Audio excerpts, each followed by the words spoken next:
Hi hello ಎಲ್ರಿಗೂ ನಮಸ್ತೆ ಸ್ನೇಹಿತರೆ.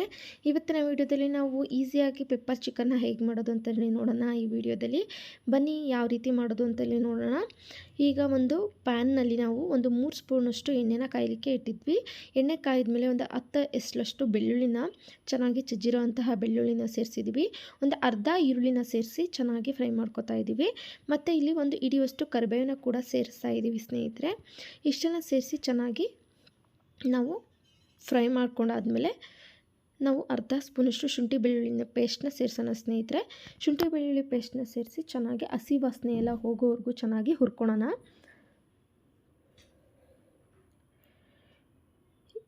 ಈ ರೆಸಿಪಿ ತುಂಬ ಈಸಿಯಾಗಿರುತ್ತೆ, ಹಾಗೆ ಟೇಸ್ಟು ಕೂಡ ಅಷ್ಟೇ ಚೆನ್ನಾಗಿರುತ್ತೆ. ನೋಡಿ, ಈಗ ನಾನು ಫ್ರೈ ಮಾಡ್ಕೊಂಡಾದಮೇಲೆ ಇದಕ್ಕೆ ಅರ್ಧ kg ಚಿಕನ್ನ ನಾನು ಕ್ಲೀನಾಗಿ ತೊಳೆದಿರೋ ಅಂಥ ಚಿಕನ್ನ ನಾನು ಸೇರಿಸ್ತಾ ಇದ್ದೀನಿ ಸ್ನೇಹಿತರೆ. ಚಿಕನ್ನ ಎಣ್ಣೆಗೆ ಸೇರಿಸಿ ನಾವು ಫ್ರೈ ಮಾಡೋದ್ರಿಂದ ಉಪ್ಪು ಖಾರ ಹುಳಿ ಎಲ್ಲನೂ ಕರೆಕ್ಟಾಗಿ ಹಿಡ್ಕೊಳುತ್ತೆ ಸ್ನೇಹಿತರೆ. ಈಗ ನಾವು ಚಿಕನ್ಗೆ ಅರಿಶಿನ ಪುಡಿನ ಸೇರಿಸ್ತಾ ಇದ್ದೀವಿ, ಒಂದು ಚಿಟಿಕೆಯಷ್ಟು ಅರಿಶಿನ, ಹಾಗೆ ರುಚಿಗೆ ತಕ್ಕಷ್ಟು ಉಪ್ಪನ್ನ ಸೇರಿಸಿ ಚೆನ್ನಾಗಿ ನಾವು ಉಪ್ಪು ಮತ್ತು ಅರಿಶಿನದಲ್ಲಿ ಫ್ರೈ ಮಾಡ್ಕೋಬೇಕಾಗುತ್ತೆ. ಒಂದು 10 ನಿಮಿಷನಾದ್ರು ಚೆನ್ನಾಗಿ ನಾವು ಉಪ್ಪು ಅರಿಶಿನದಲ್ಲಿ ಫ್ರೈ ಮಾಡ್ಕೊಳ್ಳೋಣ.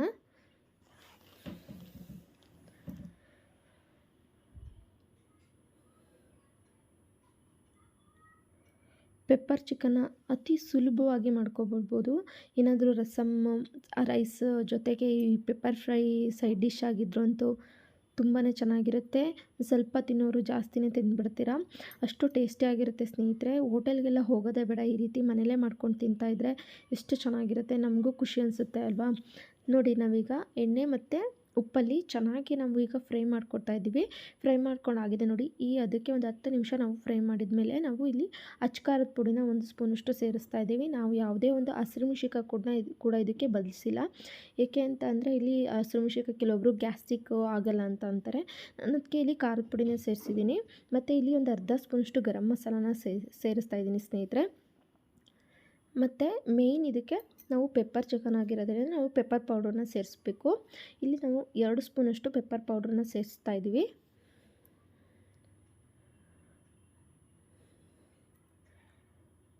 ಚೆನ್ನಾಗಿ ಮಿಕ್ಸ್ ಮಾಡ್ಕೋಬೇಕಾಗುತ್ತೆ ಸ್ನೇಹಿತರೆ. ಇಷ್ಟು ಮಸಾಲ ಪದಾರ್ಥಗಳನ್ನ ಹಾಕುವಾಗ ನಾವು ಸ್ವಲ್ಪ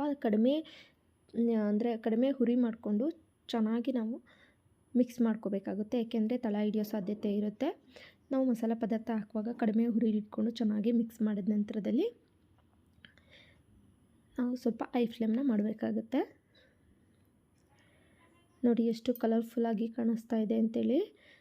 ಅಷ್ಟೇ ಕೂಡ ಟೇಸ್ಟು ಚೆನ್ನಾಗಿರುತ್ತೆ. ಇದೇ ರೀತಿ ಸ್ಟೆಪ್ ಬೈ ಸ್ಟೆಪ್ ಮಾಡ್ತಾ ಹೋಗಿ ಸ್ನೇಹಿತರೆ ನೀವು ಕೂಡ. ನೋಡಿ, ಈಗ ಮಸಾಲೆ ಪದಾರ್ಥ ಎಲ್ಲ ಹಾಕಿದ್ದೀವಿ. ಒಂದು 5 ನಿಮಿಷ ನಾವು ಹುರ್ಕೊಳ್ಳೋಣ.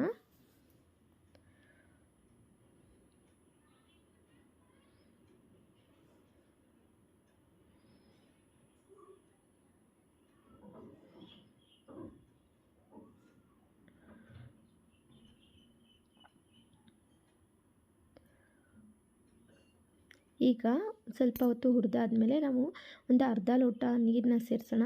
ಏಕೆಂದರೆ ಚಿಕನ್ನು ಬೇಯಬೇಕಲ್ವಾ ನಮಗೆ. ಈಗ ಎಣ್ಣೆಲಿ ಹುರಿದ ತಕ್ಷಣವೇ ಅದು ಬೇಯೋಲ್ಲ. ಸ್ವಲ್ಪ ನೀರು ಹಾಕ್ಬಿಟ್ಟು ನಾವು ಮುಚ್ಚಿ ಸ್ವಲ್ಪ ಒಂದು 10 ನಿಮಿಷ ಮುಚ್ಚಿಬಿಟ್ಟು ಚೆನ್ನಾಗಿ ಚಿಕನ್ ಪೀಸ್ಗಳೆಲ್ಲ ಮೆತ್ತಗೆ ಬೇಯೋವರೆಗೂ ನಾವು ಒಂದು 10 ನಿಮಿಷ ಲಿಡ್ನ ಕ್ಲೋಸ್ ಮಾಡಿ ಬೇಯಿಸ್ಕೋಬೇಕಾಗತ್ತೆ ಸ್ನೇಹಿತರೆ. ಹಾಗೆ ಚಿಕನ್ ಕೂಡ ಡ್ರೈ ಆಗುತ್ತೆ ಮತ್ತು ಚಿಕನ್ ಕೂಡ ಬೆಂದ್ಕೊಳುತ್ತೆ. ನಾವೀಗ ಒಂದು ತಟ್ಟೆನ ಮುಚ್ಚಿಬಿಟ್ಟು ಒಂದು 10 ನಿಮಿಷ ಬೇಯಿಸೋಣ. ನೋಡಿ, ನಾನು ತೋರಿಸ್ತಾ ಇದ್ದೀನಿ ನಿಮಗೆ ಯಾವ ರೀತಿ ಅಂತ. ಈ ರೀತಿ ನೀಟಾಗಿ ಎಣ್ಣೆ ಬಿಡುತ್ತೆ. ಎಣ್ಣೆ ಬಿಡೋವರೆಗೂ ನಾವು ಚೆನ್ನಾಗಿ ಡ್ರೈ ಆಗೋವರೆಗೂ, ಡ್ರೈಯೂ ಕೂಡ ಆಗಬೇಕು, ಚಿಕನ್ನು ಕೂಡ ಮೆತ್ತಗೆ ಬೆಂದಿರಬೇಕು, ಅಲ್ಲಿವರೆಗೂ ನಾವು ನೀಟಾಗಿ ಬೇಯಿಸ್ಕೋಬೇಕಾಗುತ್ತೆ ಸ್ನೇಹಿತರೆ. ಉಪ್ಪು ಖಾರ ಎಲ್ಲ ಚೆನ್ನಾಗಿ ಚಿಕನ್ಗೆ ಹಿಡಿಬೇಕು, ಆ ರೀತಿ ನಾವು ಚೆನ್ನಾಗಿ ಬೇಯಿಸ್ಕೋಬೇಕು ಸ್ನೇಹಿತರೆ.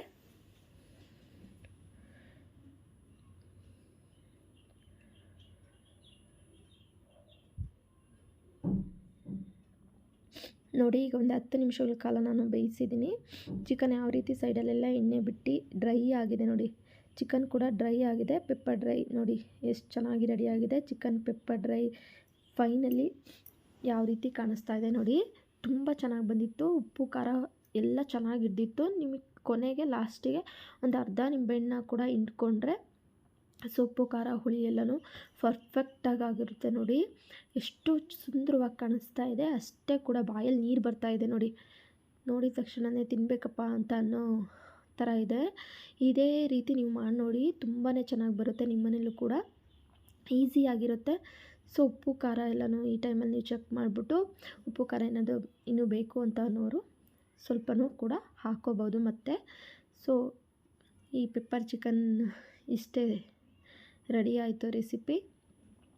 ಸೊ ನಿಮ್ಮನೇಲೂ ಕೂಡ ಈ ರೆಸಿಪಿನ ಟ್ರೈ ಮಾಡಿ, ಹೇಗೆ ಬಂತು ಅಂತೇಳಿ ಪ್ಲೀಸ್ ಕಮೆಂಟ್ ಮಾಡೋದನ್ನ ಮರಿಬೇಡಿ ಸ್ನೇಹಿತರೆ.